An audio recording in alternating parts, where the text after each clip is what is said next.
देखिए, सबसे पहले तो मैं पूरे विश्व भर के लोगों को श्री राम प्राकट्य महामहोत्सव की शुभकामना कर रहा हूँ। भाई, दुनिया में ऐसा कोई व्यक्ति जन्म ही नहीं लिया है जिसने राम न कहा हो। जिसने आराम कहा उसने भी राम कहा, जिसने विराम कहा उसने भी राम कहा, जिसने विश्राम कहा उसने भी राम कहा, और जिसने हाराम कहा उसने भी राम कहा। भारतीय संस्कृति या वैदिक संस्कृति कह लो, उस संस्कृति के प्रत्येक अवयवों में, प्रत्येक कणों में राम व्याप्त हैं।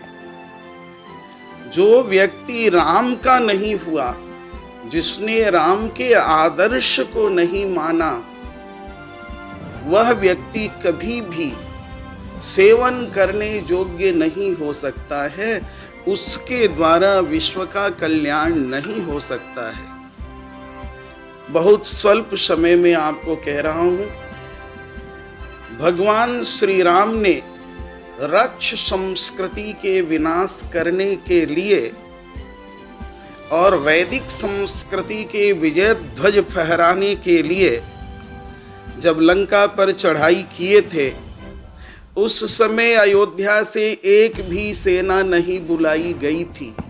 जो जंगलों में रहने वाले बंदर भालू या आदिवासी लोग थे, उन्हीं को उन्होंने अपना सैनिक नियुक्त किया और इतनी बड़ी सेना तैयार हो गई कि जिस रावण के पास अतुल वैभव था, स्वर्ण की लंका थी, स्वर्णमयी लंका थी या स्वर्ण से निर्मित लंका थी, विध्वंस हो गई। रहा न कुल कोई रोवन निहारा। तो मैं सभी भारतीयों से श्री राम नवमी के ऊपर, श्री राम नवमी पर्व महोत्सव के उपलक्ष्य में आग्रह करता हूँ कि सभी लोग सैनिक की भूमिका में रहे। यदि आप भगवान श्री राम के उपासक हैं तो आप तैयार रहिए। यदि कोई भी देश आपको आंख दिखाता है, भारत की ओर यदि किसी की बुरी नज़र हो रही है, आप तैयार रहिए उस राक्षस संस्कृति को विनाश करने के लिए। और वैदिक संस्कृति जिसमें सर्वे भवन्तु सुखिनः सर्वे सन्तु निरामयाः कहा गया है। तो अभी जो महंगाई बढ़ रही है, महंगाई बढ़ने का कारण क्या है, ये मैं आप लोगों को रामनवमी पर्व पर बता रहा हूँ कि रूस और यूक्रेन का महायुद्ध, इस युद्ध की वजह से, क्योंकि युद्ध किसी भी समस्या का समाधान नहीं होता है, इस युद्ध की वजह से वैश्विक बाजार में मंदी आ गई है।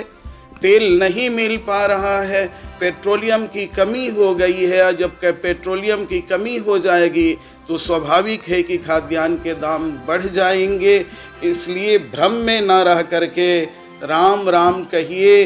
राम कहो आराम मिलेगा, रहने को मकान मिलेगा, खाने को बादाम मिलेगा, जाने को सुरधाम मिलेगा। मैं उत्तर प्रदेश के माननीय मुख्यमंत्री जी, जिनका संकल्प है उत्तर प्रदेश को अत्युत्तम प्रदेश बनाने का, उनको धन्यवाद दे रहा हूँ, साधुवाद दे रहा हूँ। अयोध्या इतनी चमक रही है, इतनी सुहावनी लग रही है, इतनी दिव्य लग रही है। आपको बताऊं कि यह अयोध्या विश्व के सबसे पहला नगर है। अयोध्या से ही मानवीय मनुष्यों की सृष्टि प्रारंभ हुई थी। आप सभी लोग एक रहें, नेक रहें और भगवान श्री राम जो मर्यादा की स्थापना करने के लिए पूर्ण सनातन ब्रह्म भगवान नारायण ही आए हुए हैं, भगवान श्री राम के आदर्श पर चलें। सभी का मंगल हो, सभी का कल्याण हो। पूरे विश्व में श्री राम नवमी की बधाई हो, बधाई हो, बधाई हो।